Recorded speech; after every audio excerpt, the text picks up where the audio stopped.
Are y'all ready for some more Blueprint? Are you ready for some more Blueprint? Well, if you are, then this is the video for you.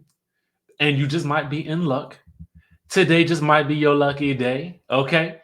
Because Carlos King has done an interview with Kiely Williams. Now, I don't know if you've seen it or not, but I'm here to give you the good news, all right? The highlights from the interview. And I'm gonna go ahead and tell you, watch this interview in its entirety. If you are interested in girl groups, if you are interested in the Encore season 2, 3LW, the Cheetah Girls, all love it. Okay. This interview was everything. Keely does not disappoint. She holds nothing back, and she is a fun watch. Okay. I don't know how y'all felt about her. Did y'all like her on the Encore? I actually grew to love her. Even as I felt like she was very chaotic in the beginning, there's something about her that is very reality TV. It's very now, and I love it. But let's get back to the Encore. Let's talk about some things that she said during the interview that have us hopeful, okay, for the future. Now, Carlos, when we talked to him the other day, he did indicate that, things are in play for the Encore season 2. But we've gotten no more than that. We've gotten word in the press that season 2 was coming. But again, Carlos was tight-lipped, as I'm sure he's required to be at this stage of the game. Now, let's talk about the group itself. When asked why they broke up, Keely says that it was due to the girls' lack of infrastructure. Let's talk about what that means. So, for a group, there's oftentimes not just the talent and what we hear in terms of the songs, but there's also the business side, which consists of, the name, ownership of the name, and being able to license it. And, they only had a television license for it. So there was a much bigger picture that needed to be, accomplished in terms of, the publishing and all of those other business aspects, because they didn't have any management. And Carlos even goes on to say that he was willing to manage the group himself. He had even started the process to trying to do that. And so there was real hope there that there would be the ladies in charge of managing their own careers. But as Keely does go on to point out, there has to be agreements made about what that infrastructure will look like. So it's really up to them to make that determination. In addition, she talked about how she ended up getting pregnant after the finale aired. So that was another thing. And they all just kind of drifted into their separate corners and went back to what they were used to doing. Fallon and Felicia back to recording and producing, or writing and producing, I should say. Shamari back to doing other reality TV shows. And for Keely, it meant her going off and, obviously enjoying her pregnancy and, enjoying being a new mommy. But she does say this, that she is open to the idea of coming back together as a group, because according to her, they never broke up. So what does this mean? They just kind of all drifted and went their separate ways because of the lack of infrastructure. And then, of course, with her getting pregnant, and she even said that she would have stayed in the group even though she was pregnant.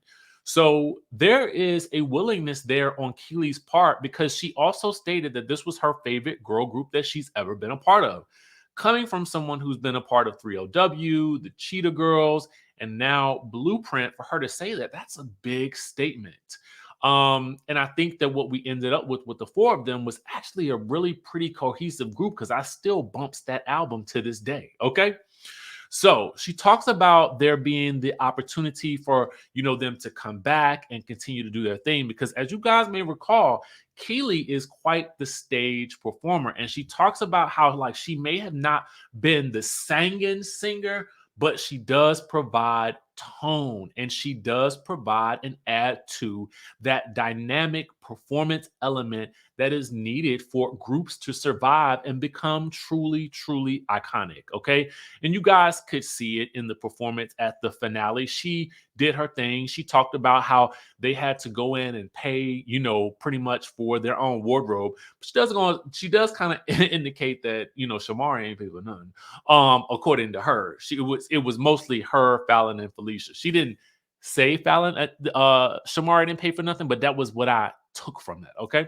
So again, you got to listen to it. It's nuanced, but there's no bad blood. She is very close with Fallon and Felicia, and they still do talk to this day.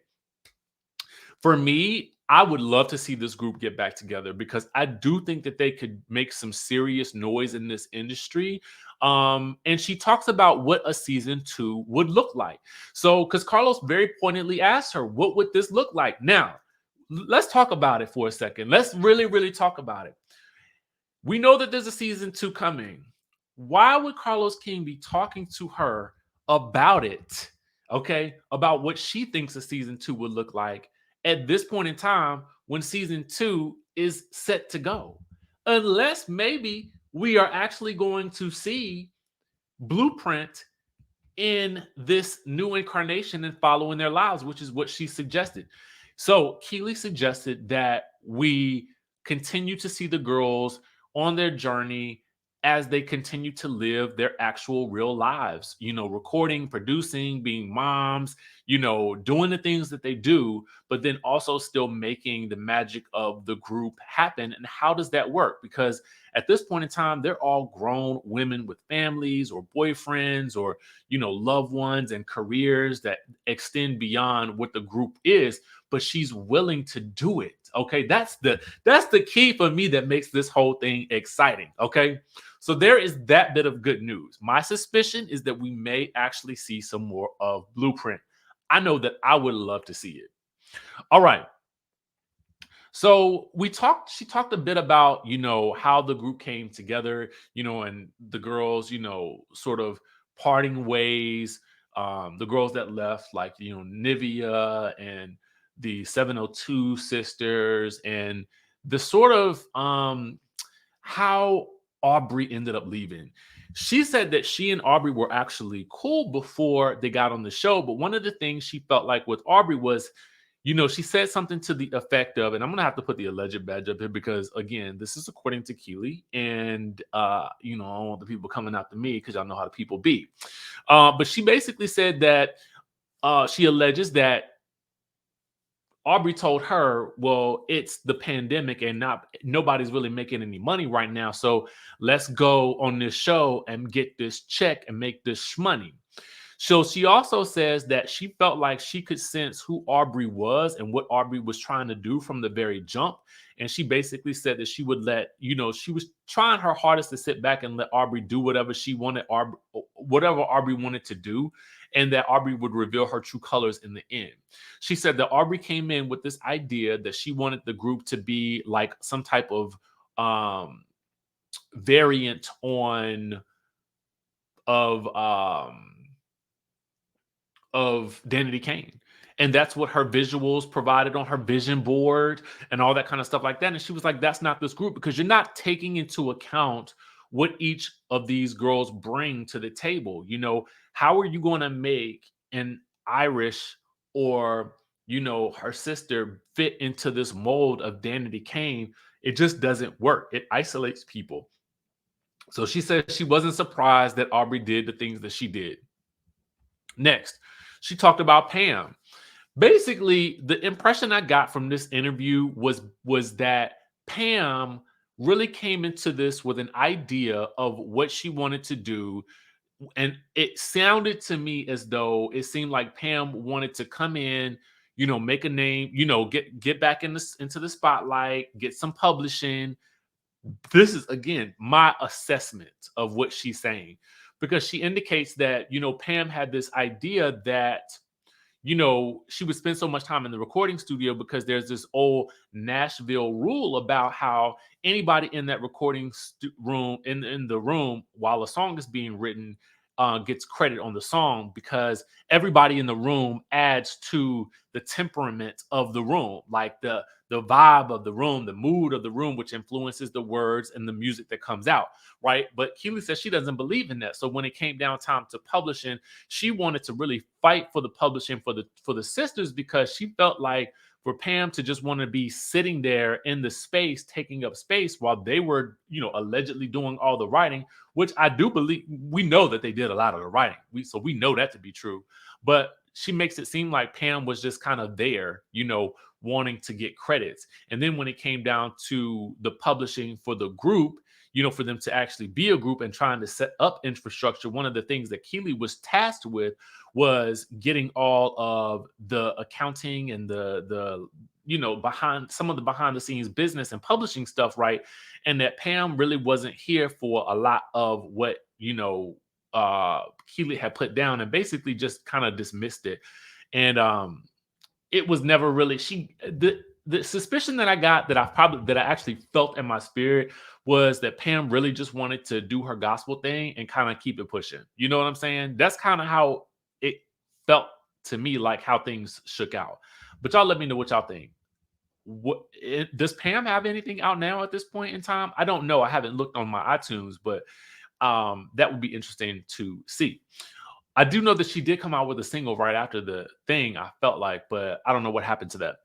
Meanwhile, the interesting thing was, as you guys can see here, okay, KEILY reveals her entanglements with members of B2K. So that was probably like the end of the interview, where she talked about, linking up with Raz-B, Lil Fizz, and J Boog, but not Omarion. Okay, she says it wasn't him, but the rest of them she did kind of have some entangles with or whatever. Outside of that, she does talk about, Kiely, Naturi and Adrian getting together, and there being a photo circulating of them saying something like 2OW, and she basically says that, she would love to see, the two of them try to do something, because she felt like she was the glue that kind of held most of the groups that she's been in together, because of how she tried to fight for a lot of the things that the groups will get. And she says that's evident on the show BET Presents the Encore, which I honestly, now I need to go back again. I think I told y'all this the other day. I want to go back and watch it again. I think I am going to go back and watch it again, because I really need to appreciate the madness and insanity that we got for a solid 10 weeks when that show was out. Okay. So for those of you guys who are fans of Bluprint, there is hope that we might get more of them in the future. So y'all gonna have to stay tuned for that one, and we will catch you in the next video.